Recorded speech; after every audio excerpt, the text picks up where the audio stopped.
vaxtınız xeyir. Bugünkü dərsimiz yerin günəş ətrafında hərəkəti və onun coğrafi nəticələridir. Yer günəş ətrafında 365 gün 6 saata hərəkətini başa vurur. Yerin xəyali oxuda onun orbit müstəvisinə 66,5 dərəcə bucaq altında meyillidir. Yəni bu 66,5 dərəcə bucaq altında meyillilik və 365 gün hərəkəti nəticəsində və bu meyilli hərəkət nəticəsində fəsillər, həmçinin qütb gecə və gündüzləri yaranır. Müxtəlif məntəqələr arasında sutkanın uzunluğu dəyişir. Belə ki, məsələn, ekvatordan qütblərə doğru getdikcə sutkanın uzunluqları arasında fərqlər olur. Həmçinin yerdə ayrı-ayrı məntəqələrdə günəş işığının, istiliyinin müxtəlif olmasına səbəb olur. Müxtəlif vaxtlarda fəsillərdən asılı olaraq dəyişikliklər olur. İşıqlanma qurşaqları yaranır. Daha sonra musson küləkləri yaranır. Bir sözlə bütün bu proseslər yerin günəş ətrafında hərəkətinin nəticəsində olur və bu da meyilli hərəkət nəticəsində olur. Çünki 66,5 dərəcə bucaq altında meyilli olduğuna görə. Yer günəş ətrafında hərəkəti zamanı il ərzində 4 əsas hadisə fərqləndirilir.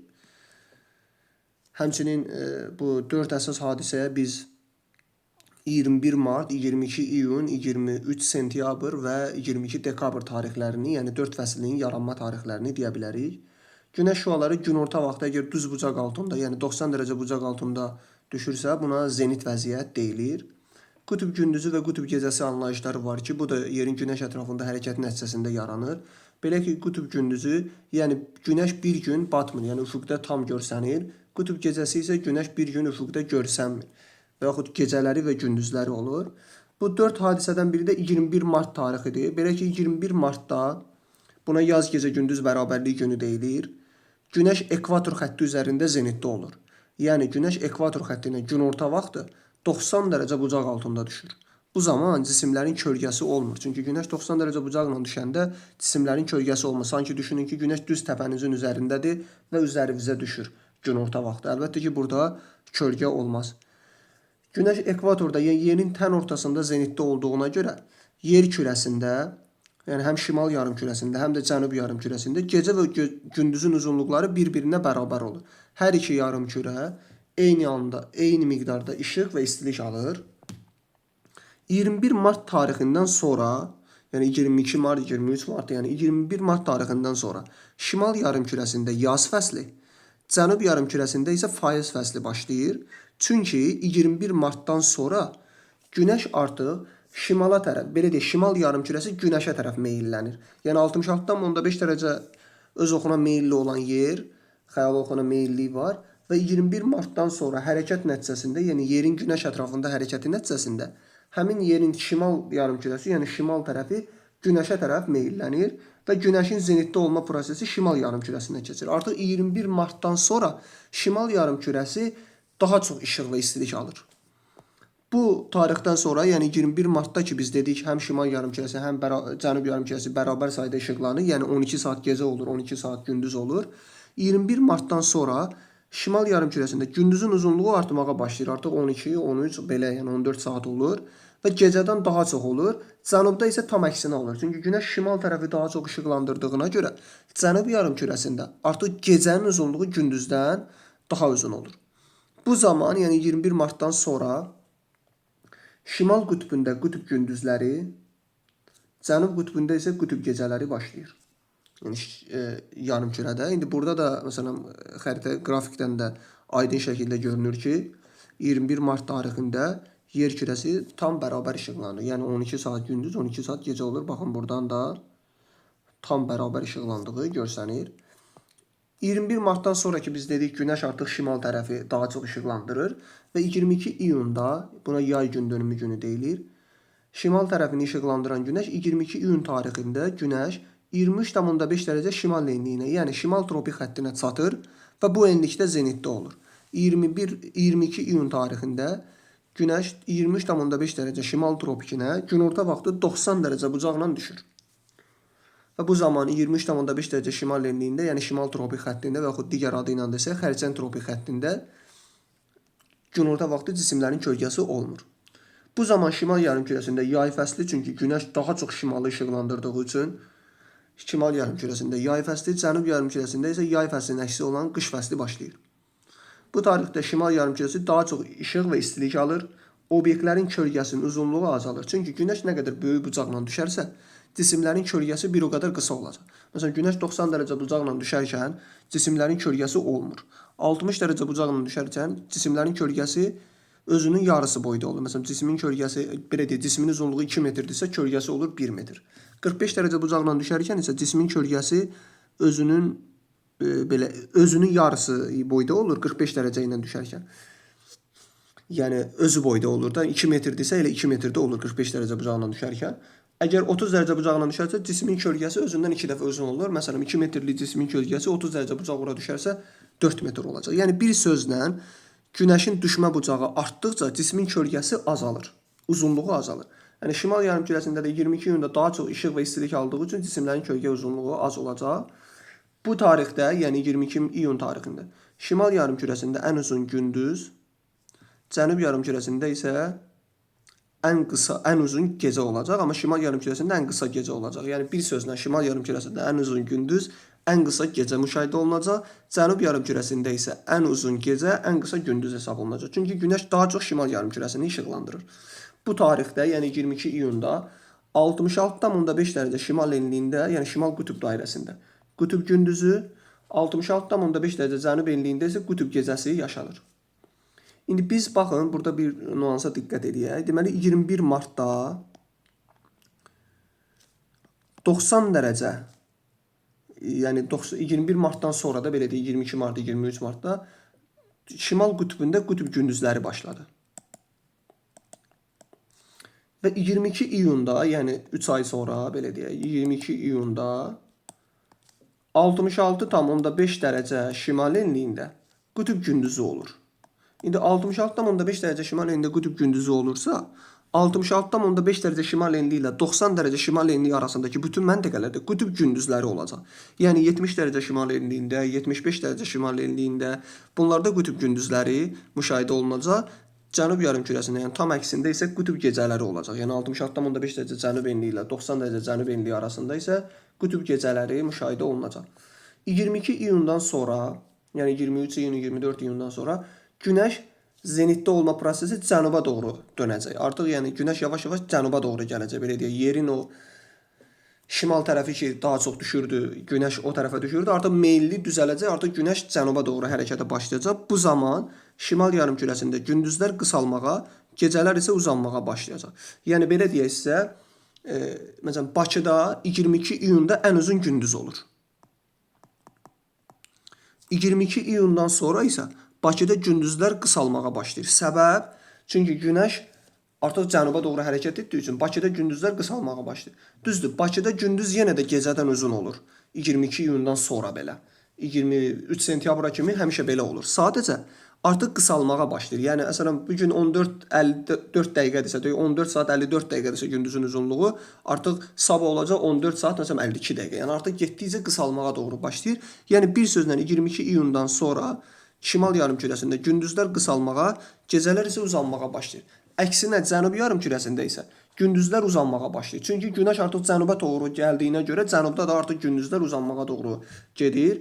Buradan da məsələn baxın aydın şəkildə görsənir ki, günəş şüaları şimal yarımkürəsini, baxın bu ekvator xəttidir. 0 dərəcə. Şimal yarımkürəsini daha çox işıqlandırır. Baxın gündüzün uzunluğu və burada həmişə bu qrafiklərdə biz şimal qütb dairəsinə fikir verin. Baxın şimal qütb dairəsi görürsünüz. Tam olaraq, yəni burada sarı rəng gündüzü bildirir. Tam olaraq gündüzdür. Yəni şimal qütb dairəsində gündüzdür. Deməli bu 22 iyun tarixidir ki, şimal qütb dairəsində qütb gündüzləri müşahidə olunur. 23 sentyabr, yəni artıq 22 iyundan sonraki günəş ekvatora doğru yönəlməyə başladı. 23 sentyabrda günəş ekvator xətti üzərində zenitdə olur. Və buna payız gecə gündüz bərabərliyi deyilir. Yenə də şimal yarımkürəsi və cənub yarımkürəsi bərabər işıqlanır və bərabər istilik alır. Çünki günəş ekvator üzərində zenitdədir. Bu tarixdən sonra cənub yarımkürəsində yaz, şimal yarımkürəsində payız fəsli başlayır. 23 sentyabrdan başlayaraq yerin cənub yarımkürəsi günəşə tərəf meyllənir. Artıq günəş cənub yarımkürəsinə doğru keçir, belə deyək. Bu zaman cənub qütbdə, yəni cənub qütbündə qütb gündüzləri, şimal qütbündə isə qütb gecələri olur. Çünki günəş artıq cənuba doğru keçdiyinə görə şimalda artıq qütb gecələri müşahidə olunur. Bu da 23 sentyabrın qrafikidir. Yenə də şimal və cənub yarımkürəsi bərabər işıqlanır. 23 sentyabrdan sonra cənuba doğru gedən günəş 22 dekabr tarixində 23,5 dərəcə cənub tropikində və yaxud Oğlaq tropikində zenitdə olur. Bu tarixdə cənub yarımkürəsində ən uzun gündüz olur. Baxın, günəş cənub yarımkürəsində olduğu üçün ən uzun gündüz olur və ən qısa gecə müşahidə olunur cənub yarımkürəsində. Cənub yarımkürəsinin yay ayları dekabr, yanvar, fevral aylardır. Çünki 22 dekabrda günəş cənub yarımkürəsində zenitdə olmağına görədir bu. Şimal yarımkürəsində də qış fəsli başlayır. 22 dekabr tarixində şimal qütb dairəsində qütb gecəsi, cənub qütb dairəsində isə qütb gündüzü olur. Eyni ilə də 66,5 ilə 90 dərəcə şimal enliyi arasında da qütb gecələri müşahidə olunur 22 dekabr tarixində. Çünki günəş cənub yarımkürəsində zenitdədir. 22 dekabr tarixindən başlayaraq yenə günəş şimala doğru hərəkət edir və ekvatora doğru meyllənir.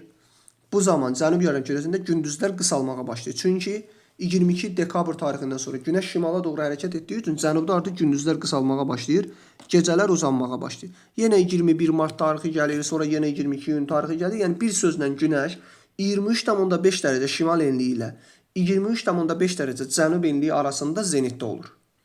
Və burada məntəqələrə, yəni ildə 2 dəfə 23,5-lərin arasında ildə 2 dəfə günəş 90 dərəcə bucağından düşür.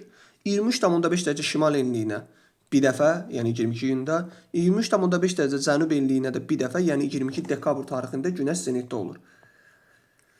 Həmçinin günəş, məsələn, günəş əgər 10 dərəcə şimal enliyində zenitdədirsə, deməli günəş şimal yarımkürəsini daha çox işıqlandırır.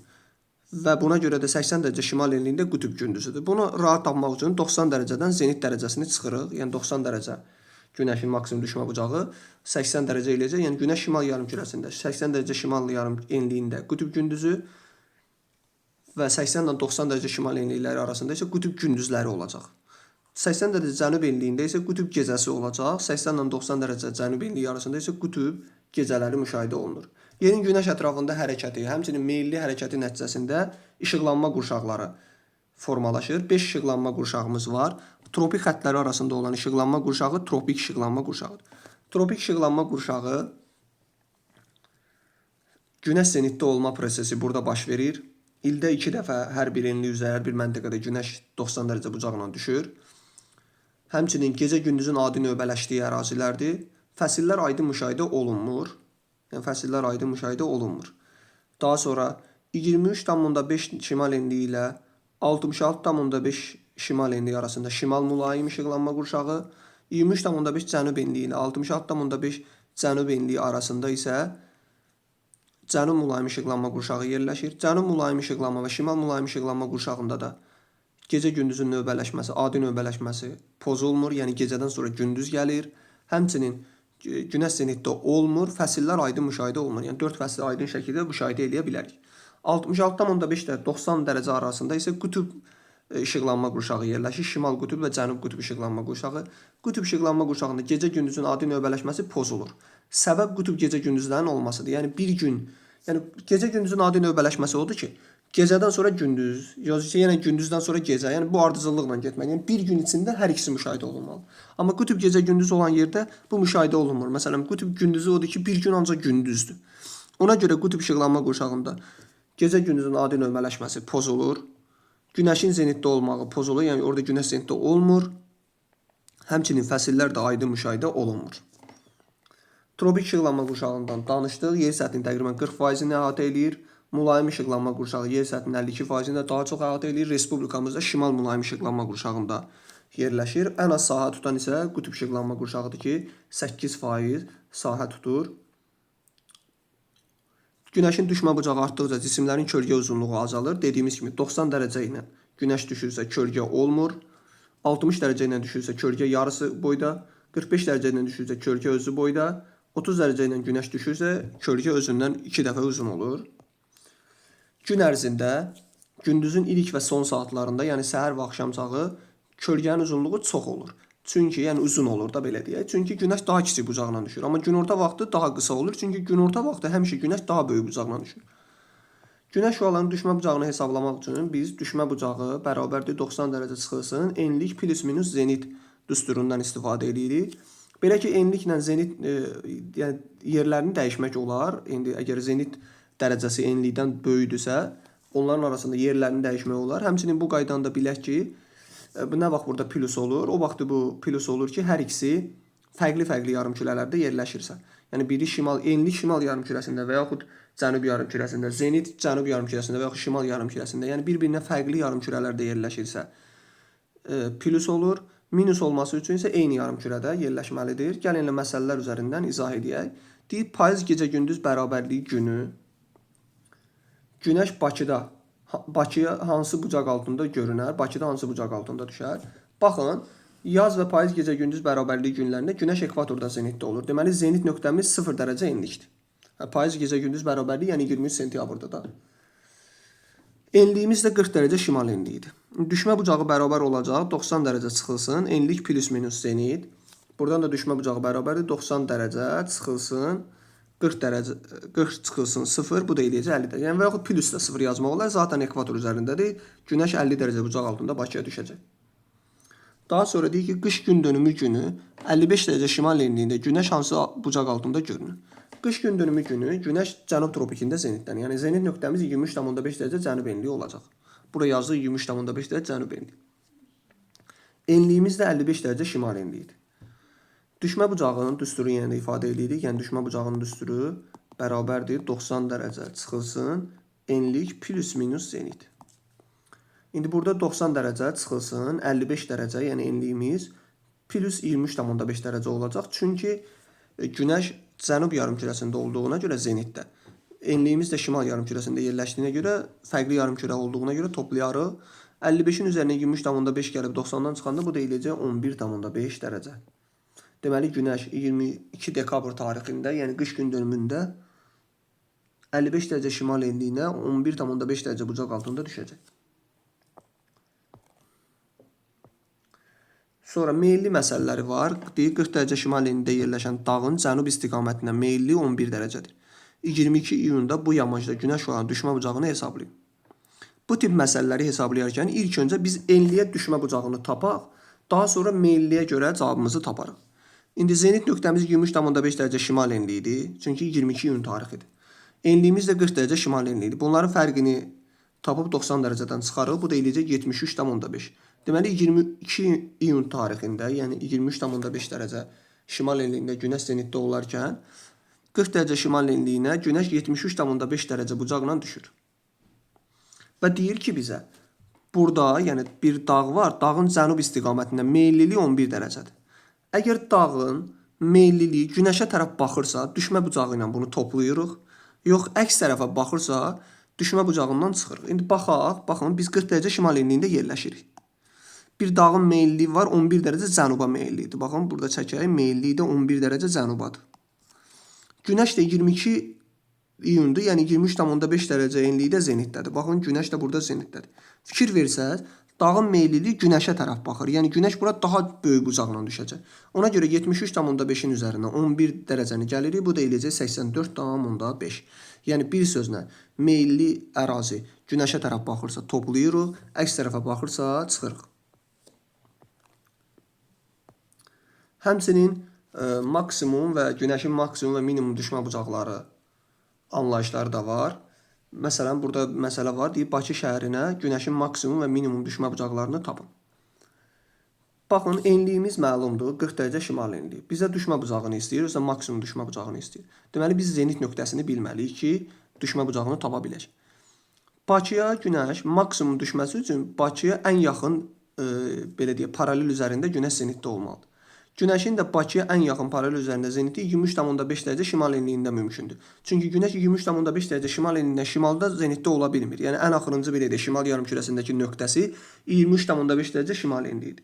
Deməli, zenit nöqtəmizi 23,5 dərəcə şimal enliyi, 40-dan da 23,5-i çıxarıq, 90-dan çıxarıq, bu eləyəcək 73,5. Deməli, Bakıya Günəşin maksimum düşmə bucağı 73,5 dərəcədir.